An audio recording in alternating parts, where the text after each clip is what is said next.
آل بیت کا گستاخ نہیں ہو سکتا، اور آل بیت کو ماننے والا صحابہ کا گستاخ نہیں ہو سکتا۔ یہ جن کی اتنی زبانیں باہر نکلی ہوئی ہیں بکواس کرتے ہیں، یہ نہ صحابہ والے ہیں نہ آل بیت والے ہیں،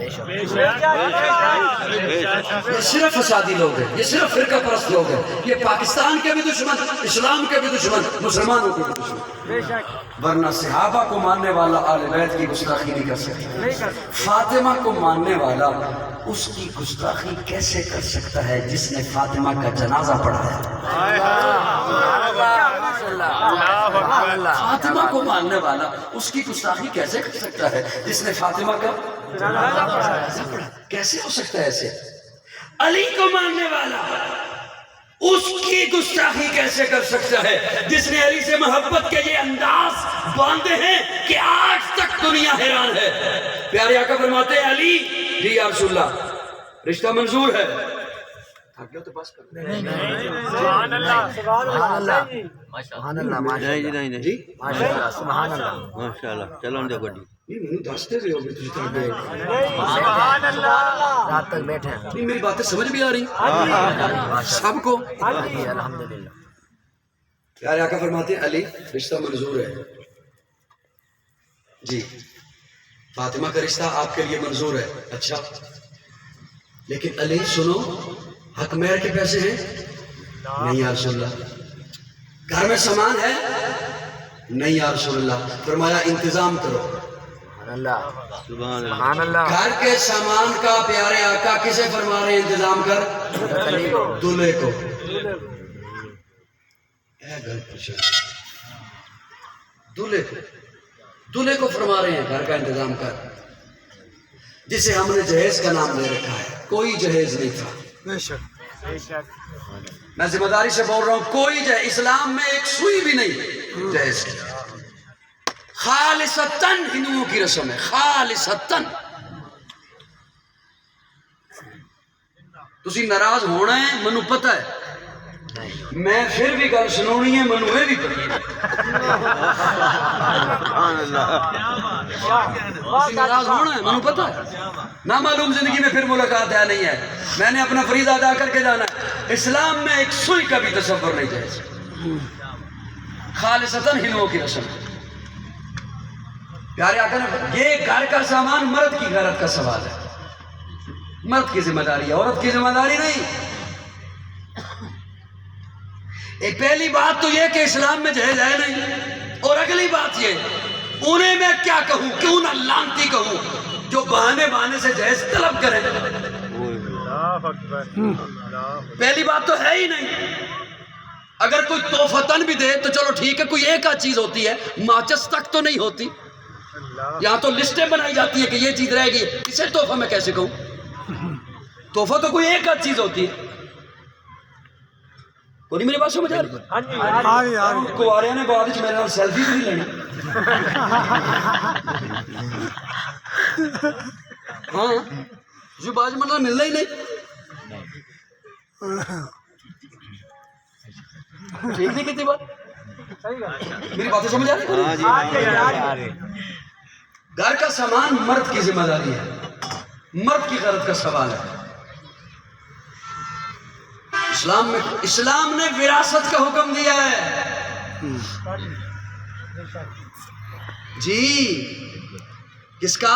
وراثت کا۔ ہاں وہ جو ہم نے کہہ دیا کہ بیٹی کہتی ہے میں نے اپنا حصہ بھائی کو دے دیا، جہاں مرضی چلے جائیں ہر جگہ آپ کو یہی بات ملے گی، بہن کہتی ہے میں اپنا حصہ کسے دیتی ہوں؟ میں کہتا ہوں ہر جگہ بہن ہی کیوں کہتی ہے میں اپنا حصہ بھائی کو دیتی ہوں؟ مجھے کوئی ایک بھائی بھی تو دکھاؤ جو کہے میں اپنا حصہ بہن کو دیتی ہوں۔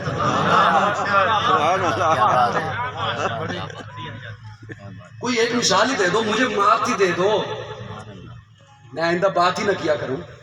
کوئی ایک مثال دے دو پورے ملک میں کہ بھائی نے کہا ہو مجھے بہن سے اتنی محبت ہے میں اپنا حصہ بہن کو دیتا ہوں۔ میں ذمہ داری سے بات کر رہا ہوں، جس آیت میں اللہ نے بیٹے کو وارث بنایا ہے میرے رب نے آیت بھی نہیں بدلی، اسی آیت میں بیٹی کو وارث بنایا ہے۔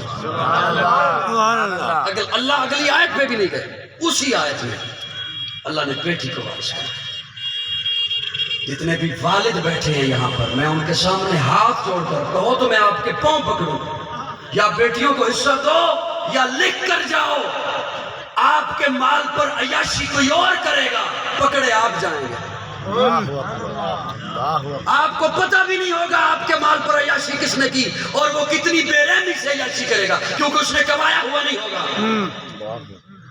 پوچھا آپ سے جائے گا، ایک ایک پائی کا حساب۔ اور میرا تخیل تو یہ ہے، علماء کرام سے معذرت کے ساتھ، میں طالب علم ہوں، میں اپنے ذوق میں بات کہنے کا آتی ہوں، میرا تخیل تو یہ ہے جہاں وہ بیٹیاں جو مشرکین مکہ نے ماری تھی وہ گریبان پکڑے گی، میرا تخیل یہ ہے یہ بیٹیاں بھی گریبان پکڑے گی۔ بِأَيِّ ذَنبٍ قُتِلَتْ، کیوں ہمارا معاشی قتل کیا تھا،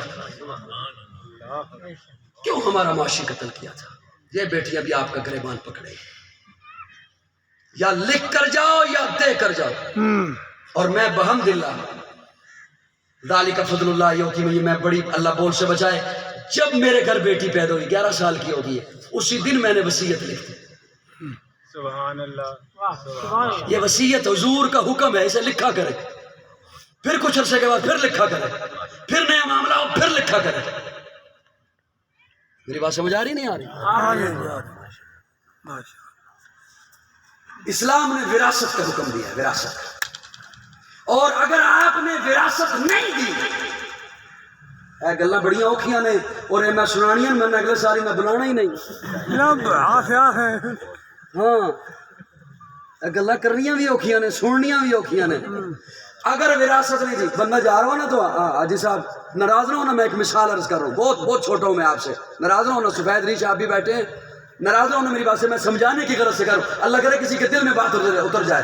گلی میں بچے کھیل رہے ہو نا، گیند چلا گیا نالی میں، چھینٹے اڑے، او میں نماز پڑھنے جا رہا ہوں، کپڑے میرے ناپاک کر دیے، چھینٹے پڑے، تو یہ چھینٹے دیکھ رہا ہے اور میں وہ لباس دیکھ رہا ہوں جو بیٹی کا حق مار کے تو نے خریدا ہے، زمزم سے دھو لے تب بھی ناپاک۔ سبحان اللہ، میری بات سمجھ آئی ہے نہیں آئی؟ حتیم میں جا کے نماز پڑھ تب بھی نہیں ہوتی،